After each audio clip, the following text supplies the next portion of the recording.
So I've only been flying the Mavic 4 Pro for about 2 weeks now. But here are some of my favorite features so far. And quick spoiler, there are some things I really don't like. So keep watching. First up, the return to home. It sounds basic because all the DJI drones had that, but DJI nailed it on this one. It's fast, accurate, and reliable. Whether I'm flying in tight spots or pushing distance, I trust it to come back exactly where I need it to. And seriously, not just in an event of emergency, but rather use the RTH as a tool. You know, when I'm done with my shots, I would just click that button, place down my controller, and just start wrapping up other things. And I know it's just gonna come in safely and land exactly where I need it to. Even when I fly it, around tight areas or from underneath trees or something, it had no problem to land in the exact square range from where I departed. Next, the new sensor view on the remote is a game changer. I can literally see what the obstacle sensors see.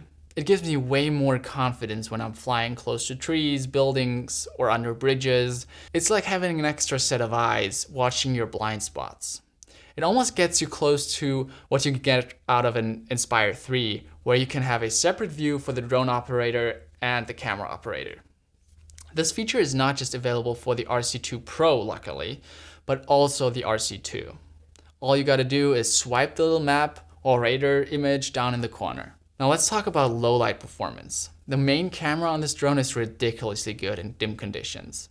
I mean, we're talking about a drone with only a micro four thirds sensor. But night or blue hour shots now become really usable. The dynamic range is also really solid.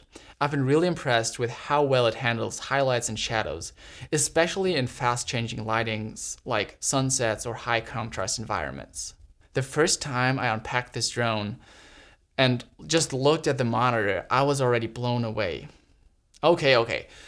You gotta keep in mind, I come from an Air 2S, so it might be different if you've only upgraded from a Mavic 3 Pro. The next thing, 6K at 60 frames per second. Enough said, right?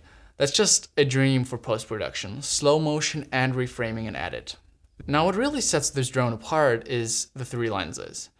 Not just any 3, but actually 3 good and usable lenses. Sharp, consistent, and color matched.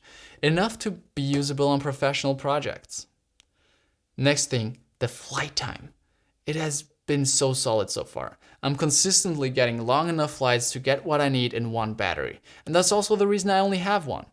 The Fly More combo costs $600 more. And one battery is $200, so if I need more, I will just buy one extra battery. 50 minutes of flight time on paper and 40 minutes realistically is pretty much more than enough for what I'm using the drone for.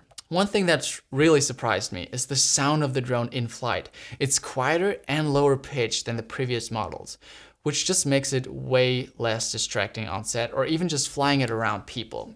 I was flying around horses the other day and I was really happy about the sound. Next thing, the price, 2,100 euros for the latest and greatest. I did not expect that. But I think DJI is just really good at optimizing. Like one thing I found is that the sensors, the quantity went down. There are only 6 sensors on the drone. That includes the LiDAR sensor on the arm and the bottom. My Air 2S has no side-facing sensors, yet still uses 6 or 7. So how? Think about it. If you need 6 sensors just to cover all of the sides, and then a LiDAR sensor and a LiDAR sensor down-facing, you need at least 8, right? Now here comes the fun part. The cameras are basically 360 cameras. So if you look at it from a profile, you will see that the cameras can see all around the drone pretty much. And they're only placed on the top and the bottom. None at the side, front, or back. Now what do I not like about this drone? And honestly, there is not a lot. I had to really think about it, but there are some things. The ability to switch lenses mid-recording. It's just not there. You can't switch the lenses. And yes, I get it. The sensor and image quality are different and tuned differently. But it's not as simple to just zoom in, to change a lens mid-recording, and that would just save a lot of time. Okay, next, the telelenses are limited to 4K at 60 frames a second and an aperture of 2.8.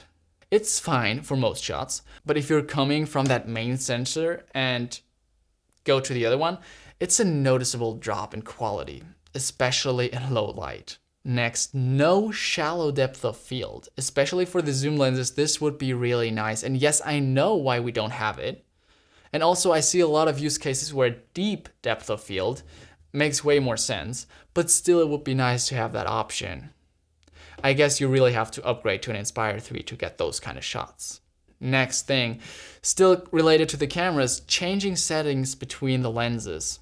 When you change your settings and dial them in perfectly for one lens and then switch to the other lens, suddenly it's all different because it still remembers the old settings from another time of shooting, right?